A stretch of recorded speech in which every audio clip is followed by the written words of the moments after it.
Hello and welcome to Dungeoneered, a podcast dedicated to discussing Dungeons and Dragons. I'm Aaron. And I'm Josh. Let's do it. Give me a second, Josh, while I clean the bird poop off my headphones. And couldn't have done that before we started the recording. Great. Thanks, Aaron. I appreciate it. Well, listen, they were on...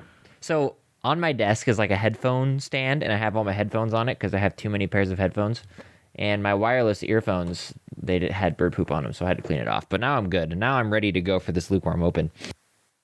But I think for this week's Lukewarm Open, I wanted to do something somewhat different and talk a little bit about our thought process behind creating a campaign slash being on the other end of it, of being in a campaign and then creating a character. So kind of both.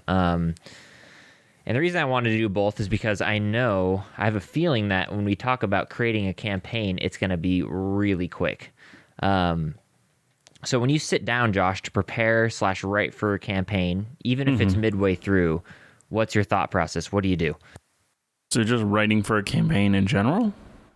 Yeah, just like sitting down on your average day for a session that you're preparing for, what's your thought process? Is it, I have to get my players to get into a combat? What's the idea? Waste time? What are you thinking? Well, so it used to be something like that where it'd be like, oh, I just got to get them into a combat. I got to yada, yada, yada. But it's kind of has evolved from that. Now I kind of do please. So now I think many, many arcs ahead. And so I have to be like, okay, like here, I'm literally going to pull up the notes I have for my current campaign so I can speak about this directly. Okay. I'm not going to lie, though. I did not expect you to say several arcs ahead. I'm not going to lie. Well, that's just what I think about now because I've gotten to the point where I like to have everything connecting or as many things connecting as possible. Right, which makes sense, which totally makes sense. Yeah. So in my current campaign, like I think we're 5 arcs away from being done. We've already done multiple one-shots in the next world, and we're all excited to play in it. And yes, so you better hurry up with those arcs, man. Better snap. That's what people are kind of saying, and I'm like, yeah, I'm excited about it too. So let me just make sure these arcs are as good as possible. So I think I have actually 6 arcs that need to happen. And so, like, one of them is, like... 6 arcs from the 5th arc, or 6 arcs in total? 6 arcs left. 6 arcs that I want to get to. And the one at the very end requires, like, to have, like, the final moments be as cool and as awesome and as foreshadowed as possible. The players need to learn how to do these certain things so that they can bring it back and do it again in the big moment at the end. So I'm like, okay, I have to like foreshadow these events by having them learn to do this earlier. Oh, okay. I see what you're doing. Mm-hmm. And also I'm doing a really interesting thing where we've played a few one-shots in the same world that we have our main campaign in.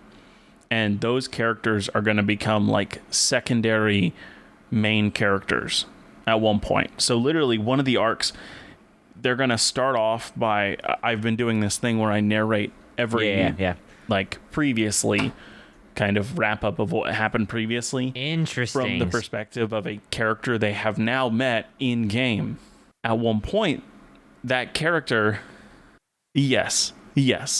And they know, like they can clearly tell he knows more than what they're saying, but they know that on a meta level because he's the narrator, not because they actually know that. That is an interesting take. I don't think I've ever heard somebody do that before. Yeah, and so one of the things they're going to do is that he is going to, during like the arc before the end, there's 2 arcs left. During the second to last arc, he will say, "Now I know why you've been coming every day, hearing me tell these stories about these people. It's because you're looking for them." And then they're gonna like kind of the camera in quotation marks would zoom out, and then they would be playing their one-shot characters who were the people listening to all of these tales every week that I kind of said as a kind of narration of what happened previously. And so their one-shot characters will know everything that's happened in the campaign because It was told to them as a tale, and they They've been have hearing it at a tavern. exactly. Or whatever. And they're looking for the main party. So that's going to literally be one of the second to last arc is now you're playing your one-shot characters trying to find your main characters. That's super interesting. I've never heard anybody do something like that before. How'd you come up with how'd you get the idea? You were just messing around with it one time on Reddit or something, or what? There's an amazing podcast called Friends at the Table that I absolutely adore. I actually just got one of my players into it, and he has contacted me so many times like, oh my word, this is so good. This is amazing. Oh, I've fallen in love with these characters. And I'm like, yes, thank you. Somebody sees it. It's beautiful. It's so good. And so in that one of the, they have a story arc called Marielda, and in Marielda, they have one of the gods is narrating every single kind of opening. And it's so beautifully well done. And like, I just loved the character and was like, man, I want to have a narrator that is somehow important to the story as well. And so I tried to figure out my own take on it. And so, spoiler to any of my players, I would stop listening if I were you. In my world, since it's a post-apocalypse, his name is Yalin. And he is one of the people that has been kind of causing these apocalypses to happen every so often, because he's one of the people that presses the reset button on this world every so often when it starts getting too developed. He has finally had enough of that, and so he has brought some of the PCs and other people to this planet to stop this, to be like, hey, this is going to be the final reset. I don't want it to happen again. What is this reset? I was like, that is who my narrator is going to be. What do you mean? Like, does he just it's like a nuke? They literally nuke the world pretty much. Dang, yeah, that's pretty brutal. So every few years, if like every hundreds and hundreds of years, the world gets too developed and starting to look at space travel, and they just nuke the world at that point. They're like, nope. Interesting. So back to the Stone Ages with you. Do you have like lore in your world where it's been like there's like schematics of guns and stuff, or like one of the characters is a gunslinger, and he's been playing it from day one. But he is one of the people that is on. He's like Yalin, where he is part of the team that determines if the world is getting too advanced. Interesting. And so, but he wanted to play a character that forgot their whole history and their memory, so he doesn't remember that is his job. So. Wow. He has these cool wisdom saves that it's really cool. So he just kind of gave me, hey, I don't know who I am. I have like these 3 memories. Go mad. So I was like, okay. And each of those memories is a different kind of life that he's lived through different arcs, through different like apocalypses before they were like, the world's gotten too developed, shut it down. Interesting. You got like a civilization's gotten too powerful, we got to destroy it vibe. Yeah, I like that a lot. And then so it's the one-shot characters are just hearing the story of it. Is this like so they after the last so what reset, happened, the one-shot characters what? they went through this teleport that they found and accidentally ended up on a space station. This space station. Ooh, that's kind of awkward. Yeah, it is. And so they kind of learned more about what's going on than any of the people on the planet have, besides like Yalin and the people that are trying to stop it. So they have made their way back to the planet and are trying to also stop this from happening. So they're trying to figure out, okay, who are the powerful people in our cycle who can help us stand against this? That's pretty fun. That's a pretty fun and interesting little idea for a campaign. Yeah. It's not your typical, like, God's going to destroy the world type thing. You know, well, like, I'm going to be honest. There is an ancient deity to destroy the world. It is being released. They're trying to summon it, but that is the reason why this world keeps getting nuked back to oblivion, is because there is zombie-like monsters on this world that it doesn't matter how many times they've nuked this world, they can't seem to get them to die.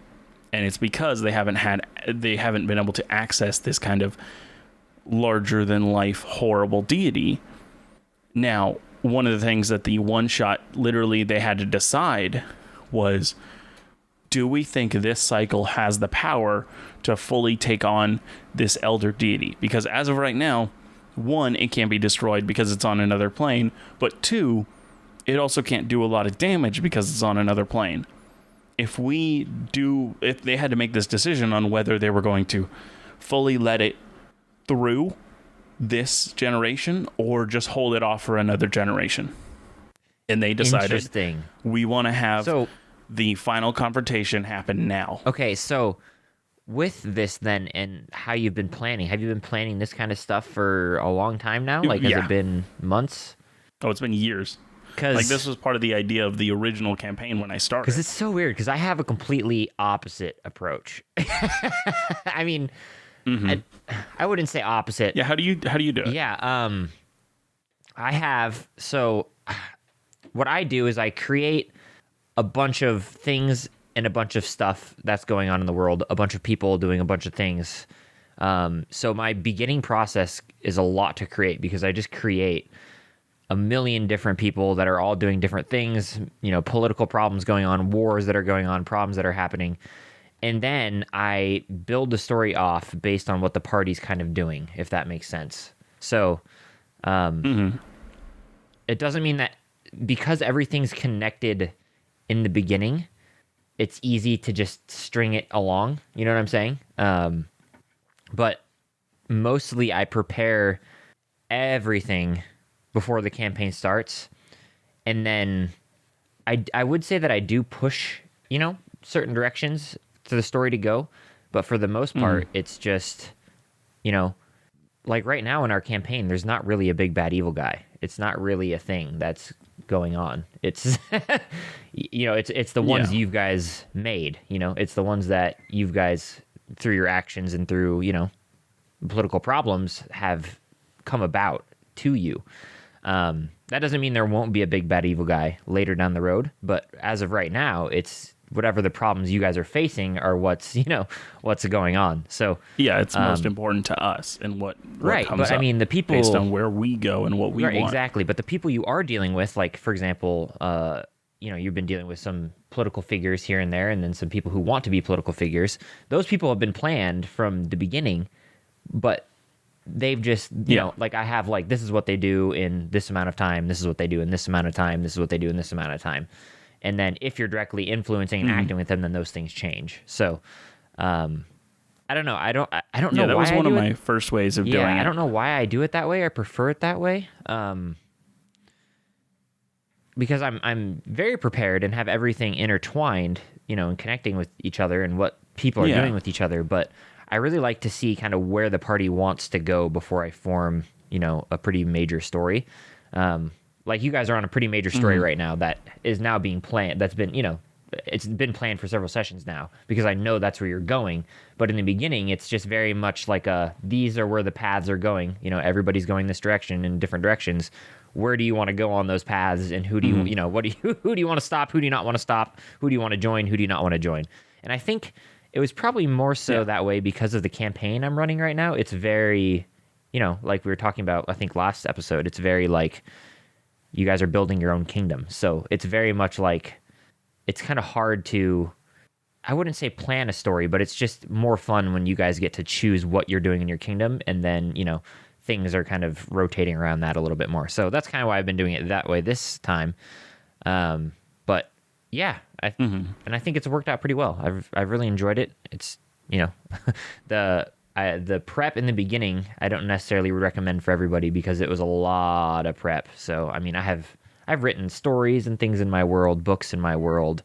My world is very, very fleshed out. So it's one of the reasons why I'm able to do it easily, because it's so fleshed out. But yeah, that's kind of how I sit down and prep. And when I sit down and prep for a session, I kind of just like think about, where's the party going? Where do I think they're going next? and I kind of prepare around that. That's pretty much, that's pretty much all I do, which I thought it was going to be quick, but it turns out that you prepare for sessions in advance, which, I can't say that I don't. You just prepare in different ways. The biggest thing is I have found that I'm trying to be more and more like, I don't know if I like movies and TV shows. Right. How they are, like, you can look back after the show's done and be like, oh, they were totally setting that up back then. Oh man, they totally like that it doesn't feel like any of the things they do come out of left field. It feels like, oh, they knew that was going to be a thing. Yeah. I mean, I guess, like in the way I prep, I still have that just because I have, people having goals for, since the beginning of campaign, and they're working towards those goals since the beginning of the campaign. But, I find it difficult. Maybe difficult's the wrong word, but I find it like lackluster doing that, because I find that like players can do, it's not like writing a book where, you plan out everything in advance. The players can kind of do whatever they want. And so it can kind of, twist around whatever story you're planning. So, especially when, our party spends, a large part of sessions sitting around and talking and, doing random stuff. So, but I still, like I said, I still plan a lot in advance, but it's just more so session to session based on where you guys are going, and then kind of how people are responding to you or how you're responding to other people is kind of how I do that. Cool. Well, I guess we'll skip. I think we'll skip the character thing. We'll do that now. next time, because I want to talk about our process for character creation. Because I know we talked a little bit about it before, and may have dedicated a little bit to it before. But I kind of want to take us through a character creation process. Like, have one of us make a character and one of us guide us through that, because I think that'd be really fun. Well, so cool. I was thinking this week about what one would do if their world was kind of on fire, because our season 4 world is having the magic slowly drained, and that's a on the horizon danger that's coming. Right. And I was thinking, I was like, I think they would trap magic when it's at its strongest point. Like, they would get like some sort of, whether it's like a magic item made while magic was strongest, or do something like that. And so I was like, okay, for our topic, I'm going to find like an interesting group of magic items that we can kind of look at. Sweet. And the ones that I found were called Imaskarcana. What? They are Imaskarcana. So Imaskar is an empire, and they just added Kana at the end of it. So it's like Arcana at the I don't think the name is very good. I'm going to be honest with you. Was this like the Empire's magic collection items? Yeah, they are the collection of the greatest artifacts from the artificers of Imaskar. Okay, yep. Imaskar is the Imaskar Empire, an ancient human magocracy that existed in the East. They, as you can imagine, were well known for their powerful wizards and artificers. Thanks to this, their wizards were not just extra powerful, they were also extra prideful because of their reputation. The nation was so well known for this that the emperor bore the title Lord Artificer. Honestly, there is so many interesting stories about the history of Imaskar. I was originally planning on just talking about them here, but I think I'm going to hold off and talk about them as the topic next week. Oh, sweet. Okay. But they go through some crazy things where 2 whole pantheons manifest themselves just to kill them. Wow. Okay. Holy cow. Not just 2 gods, 2 pantheons. Which is actually pretty cool, though. So it was like a big god war versus magic. Yeah, that's pretty cool. Okay. Well, I won't ask questions about even it. In one of the, even one of the articles about it, literally as it was describing them, it described them as a godless nation. Just to really point in that they did not care for the gods. Holy cow. Now, the story of these artifacts come into some controversy.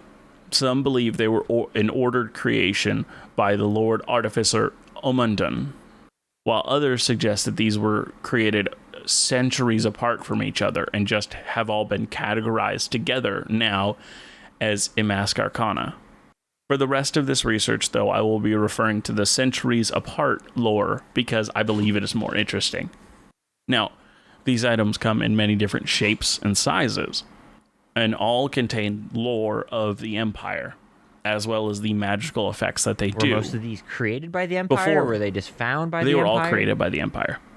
And they're the incredible artificers that existed in this empire. The ancient Lord Artificer 9,000 years ago reportedly made the first Imaskarcana, while the fifth was reportedly made 5 centuries later. Took some time. Yeah, the fifth is a well-known Imaskarcana since it was wielded during the destruction of Imaskar by the last general, Lord Daimarond. The first and third was wielded by Lord Artificer Yuvaraj in the same war against the gods, but he did not succeed in this battle and perished. Now, the idea that he held the third as well was kind of up in the air. All was reported was that he had this large tome, and people believed it was the third Imaskarcana. Wait, the home itself was like an item? Tome. Oh, T-O-M-E. okay. I was like, a home? What, is it walking around on legs? Yeah, no, this is not the Baba Yaga's hut. Yeah. Now, many more have been seen around and rumored to be here or there, but let's get into what they do. First, the Imaskarcana, the first one, was a crown of crude construction and lavender-tinted metal, which I posted a picture in Discord. Oh, okay, yeah. It is set with a single gem known as a star sapphire, a magical gem that increases the protective nature of magic items, which is one of the things that this item does, as it increases the wearer's spell resistance, which is kind of a thing that all of the Imaskarcana actually do. They all increase your spell resistance in some way. Now, this one held all of the knowledge. Is there a reason for them to have it? Just because it was really... Well, because they're a mage artist, or what? And so having an item that makes you harder to damage by magic is always a really powerful thing for them. Sense. Now, it held all of the knowledge of the Lord Artificer. It wouldn't just spill all this information, though. It would only reply to direct questions. It even held spells within it that it could cast in its wearer's stead. Now, some of these spells could only affect other Imaskarcana, such as legend lore. You could cast it, but it would only be able to be cast on another Imaskarcana and tell you about that's history. Okay. Now, this sounds really powerful, as all of the Imaskarcana do, but they have one major downside, all of them. They only accept commands in its creator's language, Rausham, also known as Imaskari. If you didn't speak to it in that language, each of the items would do something different. This crown, for example, would cast Feeble Mind on the wearer. Now, this crown is said to still lie where Yuvaraj died, buried beneath the sand of that war zone. Now, I found no info on the second Imaskarcana, so we're just going to go talk about the third. Do all of these then have like a strict purpose they were designed for? I think they're all just really random magic items. So overall, they're all made to hold every bit of knowledge that Imaskar actually had. Okay, that's insane. So so they all held a different bit of that information. If you like the next one that we're talking about, the third one, you get them all in your Pokedex entry, and you know everything about them. The third one is said to be one of the most powerful artifacts ever made, as it is a tome lined in the hide of a blue dragon, and its pages were made of powerful crystal called a vellum that was given the flexibility and properties of paper. But they did mix it up. And it even has some pages made of human, elf, and demon skin. Okay, that's kind of weird. Very weird. That's a little bit messed up. I do want to, because this actually fits in here.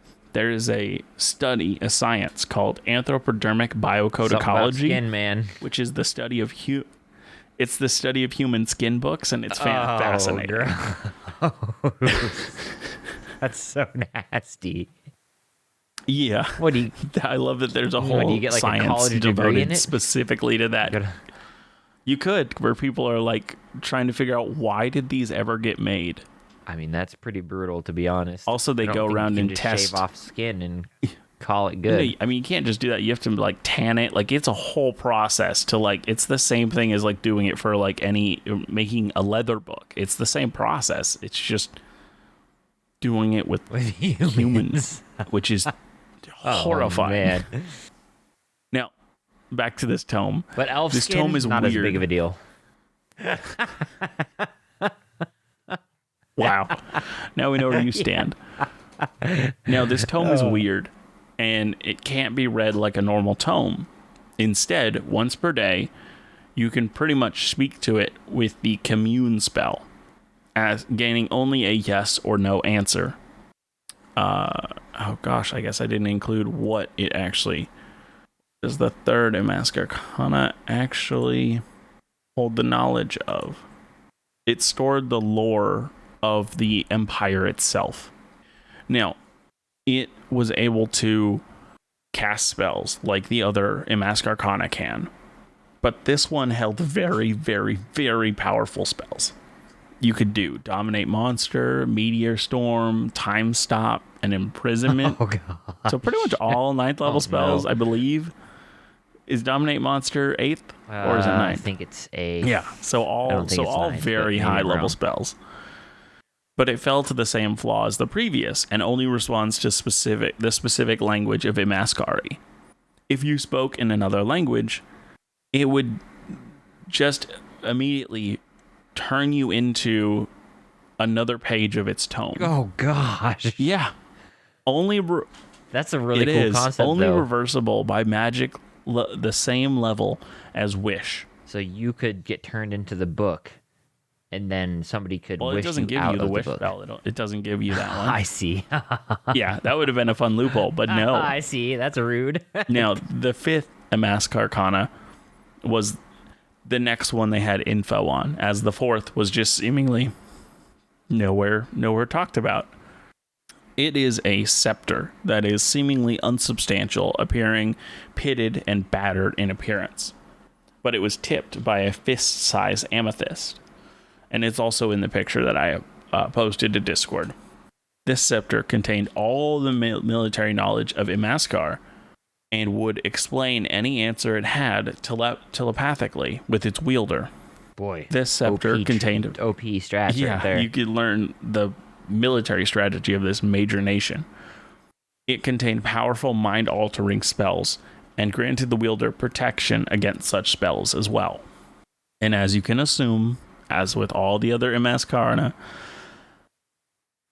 if you speak to it in another language, it will not like you. So this one casts Disintegrate upon its wielder if they talk in any other language.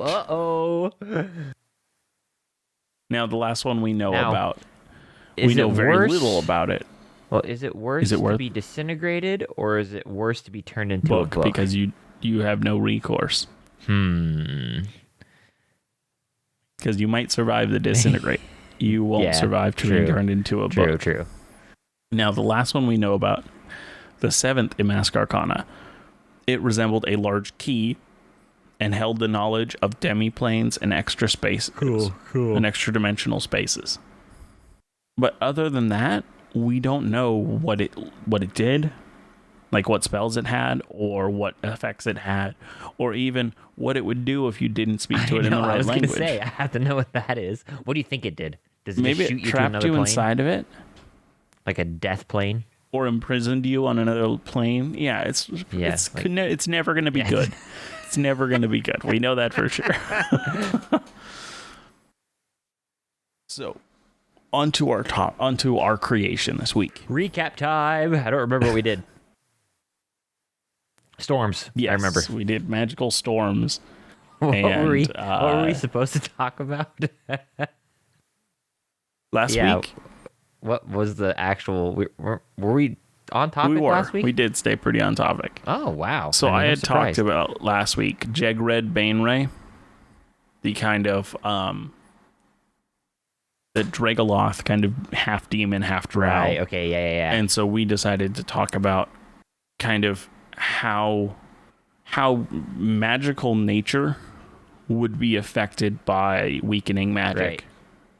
So we had the locust of fairies. Oh, yeah, that's right. I remember that. Yeah, and we had the magical storms as magic weakened in certain areas but grew stronger in others and kind of created this horrible vortex of energies. So this week, I'm thinking we talk about how someone who detected it before those horrible things that we talked about last week, and I'm thinking what they did is they trapped magic in these powerful artifacts, knowing that in a few years these artifacts would be completely unable to be created. And maybe like there's a few things we could do with this. One, we could make it this would be another solution for the end of the campaign. These could be another way of protecting the weave by taking the energy that was saved and kind of repairing it as best they can. Or you could make it be these weapons and artifacts will be required to take down the monster that is drawing magic energy away. Okay, I have an idea, but it may... Okay. You probably have to be super careful with it and may not work in campaigns, but it could be really fun to, towards the end of the campaign, completely shut off magic, but one of these magic items was created to allow within a certain space your same magical prowess. So like they... Interesting. I mean, again, you'd have to be careful because, you know, if you take the ability to cast magic away from people, then, you know, it's kind of annoying. But yeah, it could be really fun for like for a short time, right. or like I was thinking at the very end, the kind of last talking it battle or whatever. You know, they they use this thing, but you could do something like that because I feel like if people began to know that magic was waning, powerful wizards and things like that would be trying to create a way in which magic wouldn't be, you know, dissipating or wouldn't be feeling the effects of that you know, magical energy leaving. My question is does it even matter? Like, if you created this magic item, would this magic item also be losing magic? Or is there something sacred about the storing of magical power that it isn't? Well, I don't think affected? I don't think it has to draw on it. Maybe the fact that these are like magic items that are so insular, like the way they work doesn't require other like drawing on magic in any way, that they don't actually, when everything else is waning, they don't, because they don't actually draw upon the weave in any way. And maybe that's like maybe you make them the only items in this world that do it that way, because the wizard who made it specifically knew that was what he was trying to do, is create ones that would still work when magic was waning. I was going to say, that is an interesting question. How do magic items work in D&D? Do they just, because they recharge, so a lot of them recharge, a lot of them don't recharge, but how do they just draw from the weave as well, I'm sure or what? It's been written about. Do we know? Do I know it? No. Huh. Yeah, I have no idea. Like, I wouldn't be able to pull it. I mean, I'm assuming they have to draw from the weave to keep their magical power, otherwise they would, like, you know, dissipate, so it depends, right? if it's like one of the ones that recharge, yeah, that makes sense that they would have to draw upon the weave. Well, I think, regardless, I think magic items should work that way in our campaign. I think it'd be fun that all magic items that recharge have the ability to, you know, draw from the magical gate and restore its arcane ability, whereas the ones that you can't recharge, they don't. And then I think it would be a really fun thing to implement that, like, that kind of process is really difficult to do. So the normal enchanting of an item isn't as difficult, but getting it, if we make it that to be way, able to recharge is. Would it be fine if we had it where, because magic works this way, if you kind of run out of uses or charges, you can actually try and pull a few more casts from the weave itself? It would be dangerous, of course. There would be like a downfall or like a danger to it. I think too that the D&D system works really well for... I'll address your question in just a second, though, but I think the D&D system works really well because you have to have at least a charge remaining for it to recharge successfully every time. And if you spend all the charges, it's harder to recharge. It like can break. So I think that works perfectly for the system we're setting up. But I love the idea of if you spend the final charge, you have the option to like overcharge it and like do final spells from the arcane gate. Yeah, so that's what I with mean. the So item. And if you it would kind do, of be playing on it would D&D's break. already built-in idea and just kind of adding Exactly. to it. And I think that'd be really fun, where you could like overcharge your item, and you could even create an entire system called overcharging, where like each magical item in the D&D handbook has charges, and then you give them overcharge charges, and how many, you could spend all those overcharge charges to do an extra powerful blast or something, but your magic item would break, and that could be really fun too. If you wanted to sit down and figure out fun that would magical be charge probably system. something. If I was running this campaign, I would 100%. Yeah, I think it'd be really cool. Being able to like have this like risk every time you use a magic item in the overcharge category to like break your item, but it can also like do really cool, awesome effects and more damage, or do anything like that. Could be really fun, especially if Yeah, like, it's honestly one of my favorite things right. Well, and especially in D&D is adding versatility and usability in other ways for things. No, exactly. And I think especially if like the last battle you do, like everybody uses all of their charges on their magic items, and they break all their magic items, and they finally have victory, like that'd be epic. But yeah, I love that idea. I think we should definitely have some sort of overcharge thing where every magic item you can just overcharge and draw, or maybe not every, but certain magic items. They have the capability to draw from the arcane gate itself and overcharge its item and cast spells and stuff with it. But there's a chance the more and more you do it, the higher it is it can break. But I think if people were in a situation where magic is fading, and like we were talking about before, probably the only most intelligent and most educated people in universities and magical magocracies and things like that would know about it, but I'm assuming they would be definitely trying to stop it. So one, I think there would be some sort of science devoted to it, which I think we kind of discussed maybe a little bit before, but there would definitely be the science of stopping magic from waning, and you could like major in it. Essentially, you could like study it and really try and figure out how to do so. But then people would definitely be making some sort of item to be able to cast magic no matter the circumstance. So, and then I think it would be really fun too. Like a rival school creates the opposite, where like it cancels out and you can't cast magic with this certain sphere. To like, they are trying to like one up them or something, like a magic academy, magic magic item race. I think it'd be really fun. So I think there would definitely be an item to like store up magical energy that you could theoretically cast your spells anywhere at any time.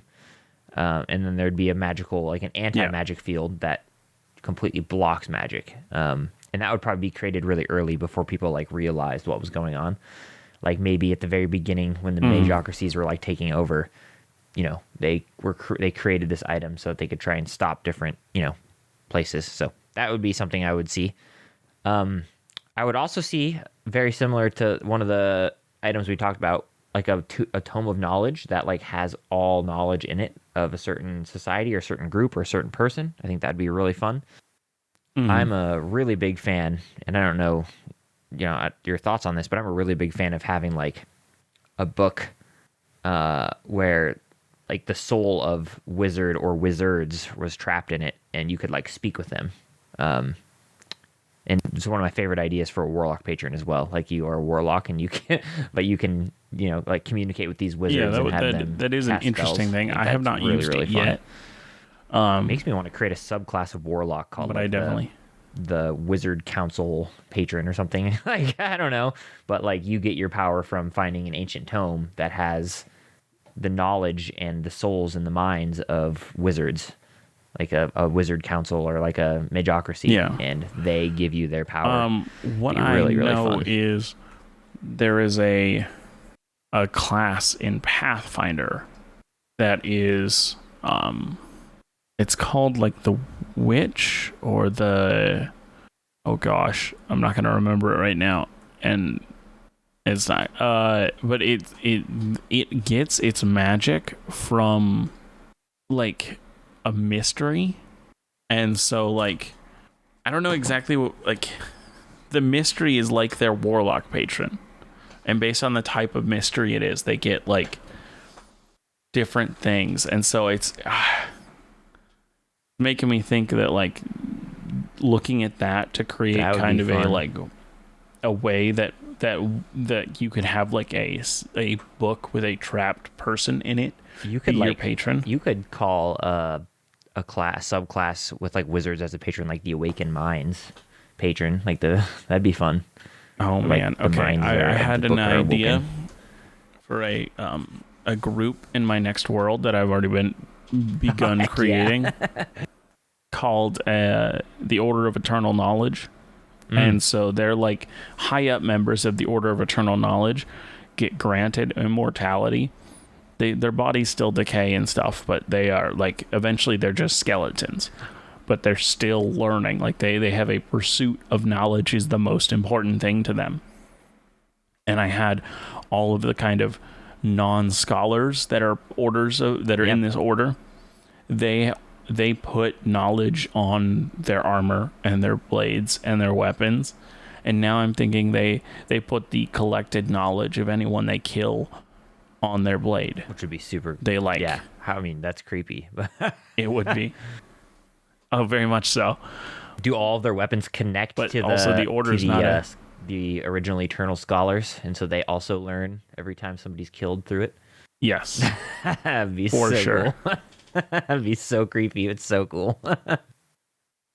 Definitely. And that could be something like of a Warlock patron like, too, for sure. Maybe all of this collected knowledge, it's all gone to like one area and has now become sentient. Yeah. And it like can grant powers now. Would be so creepy and so cool. Reminds me of stuff in my campaign. But enough about my world. Yeah. No, but I definitely think there needs to be some sort of tome that has the collective thoughts of a society. I like it to be like in the thoughts, dying moments of like a society. Related to Arcane. That's like when this thing, like the collective cry of this one dying society. What if we make it the society that we had that crashed into the sea on purpose? What if they, as their last dying thing, they created this magical tome, and it's now at the bottom of Atlantis? Well, I mean, I don't think it was intentional. Ooh. I think it is. And I don't think it's there anymore also. I think that somehow it is kind of... Go find the secrets of the I kind of want it to be floating around, and like maybe if a player wants to create a warlock, be like, hey... Nudge, nudge. Or if not, I think you somehow found access to this. Or if not, some random... But if not, then you put it down there. Some random kid found it on a pirate ship, and now he's some sort of magical warlock who runs a pirate crew. You can do all sorts of stuff. Yeah. But yeah, I mean, what would be the goal of it? Well, so it's the same goal as... What would they want to do? Which their goal was to continually, continually research what is going on and try to figure it out. But they knew that they would need the collective knowledge of all of them. Like they would need somebody who had infinite time to infinitely study this. So the way that souls worked in our world is that like it has to be one that just happened to be forgotten. Right. Like that's the only way that like ghosts happen. So they're like, we have to kill so many people that some of us get forgotten to stay immortal. And they didn't realize that it would also that many deaths at one time would also create a magic effect of an item or something, and it created this. Those people who are immortal now, those like leaders, are searching for that book too. So like you have to like whoever has that book, they're like hunting for them too to get the knowledge back because they lost it because it was in that book. Yes, the people that could be really fun too. Whoever still lives, the ghost who still lives is definitely hunting it. That's cool. They're trying to get the knowledge back because they lost it in this book.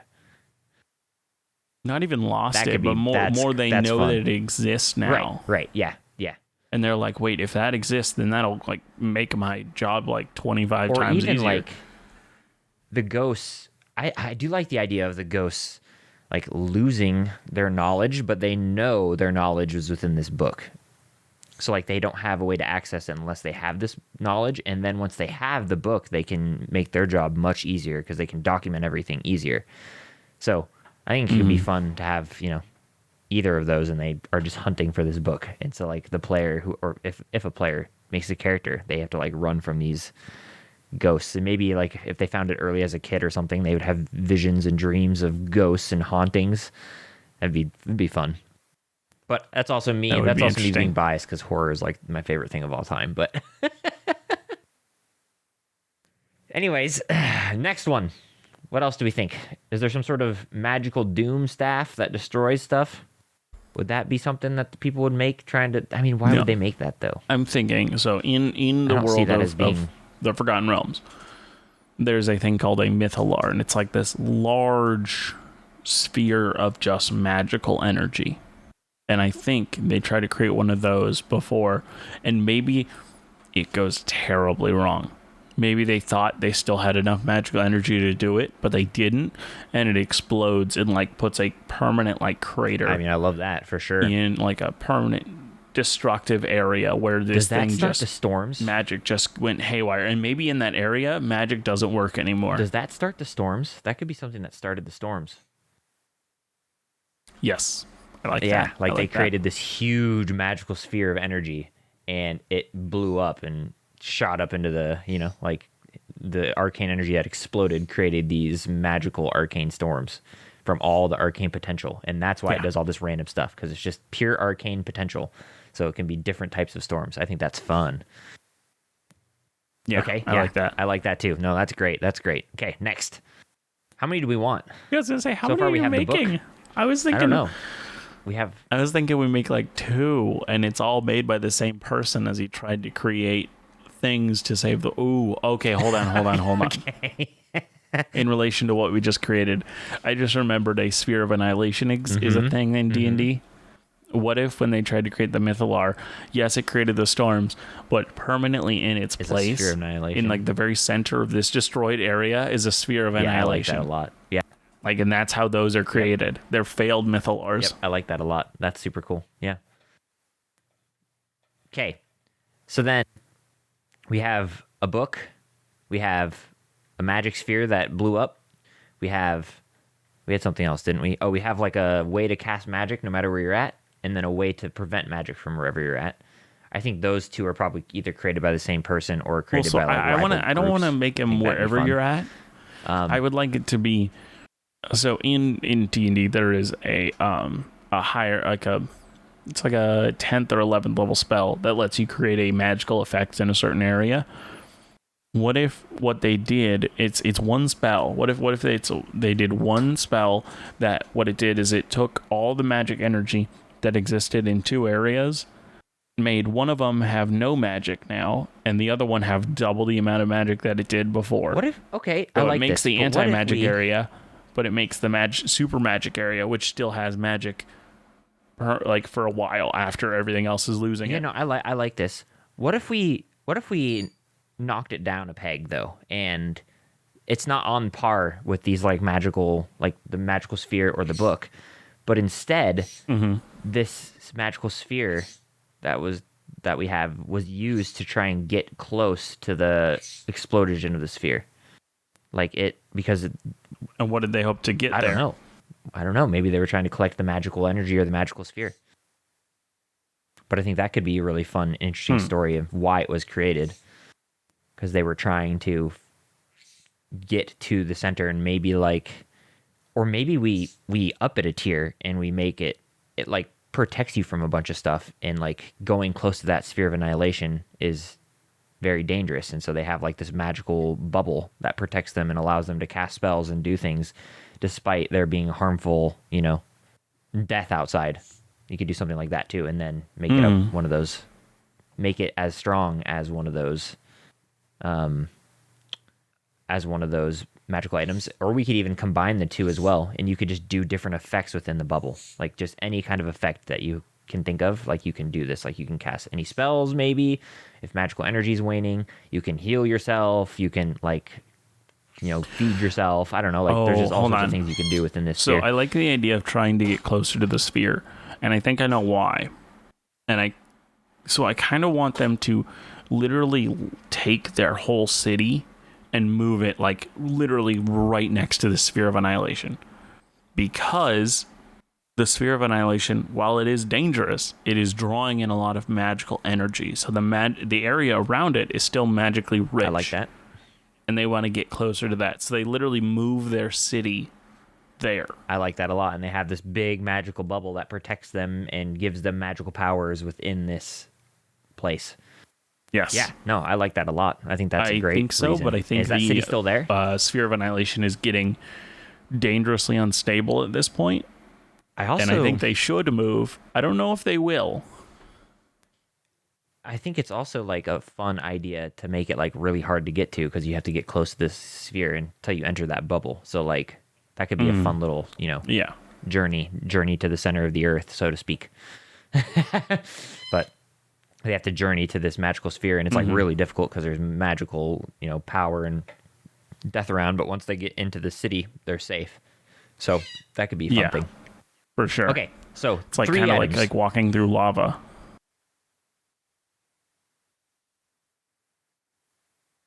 Sorry, I was coughing like horribly. Anyways, 3 items you said. I said it was like walking through like a volcano where it's really hot and you have to kind of deal with the heat of getting that close to something that dangerous. Yeah, exactly. No, exactly. That's perfect. So we have 3 items. We have this big sphere that protects the city. We have the Book of Knowledge, and we have the sphere itself, like the arcane energy. Do these 3 things are they connected in any way? Did the same people who made each of them make this, like, was that magical city that crashed into the sea? Did it make all of these? Do we want that, or do we want just these to be randomly made? What's the idea? Do we want them to be connected in any way? Or is this like a mini creation era where people just created as much as they could? It sounds more like it's a rushed kind of preserve their It doesn't knowledge. sound connected to me. So I think we should keep it where it's all disconnected. It doesn't need to be part of the same creation unless or like the same person who made it. Unless, now hear me out. And this is how you connect them all pretty simply. Gotta connect them all. Yeah. The magical sphere of magical arcane doom that exploded was created first. Okay? During that process, when it was going to explode, the city itself, where it was being created, escaped into the sky. The arcane thing exploded, and the people who were creating it were like, shoot, we lost all of our knowledge on how to create this arcane sphere. So they ended up creating, so it could never happen again, they decided to have their knowledge be eternal. And the only way to do that was to kill everybody within the sea.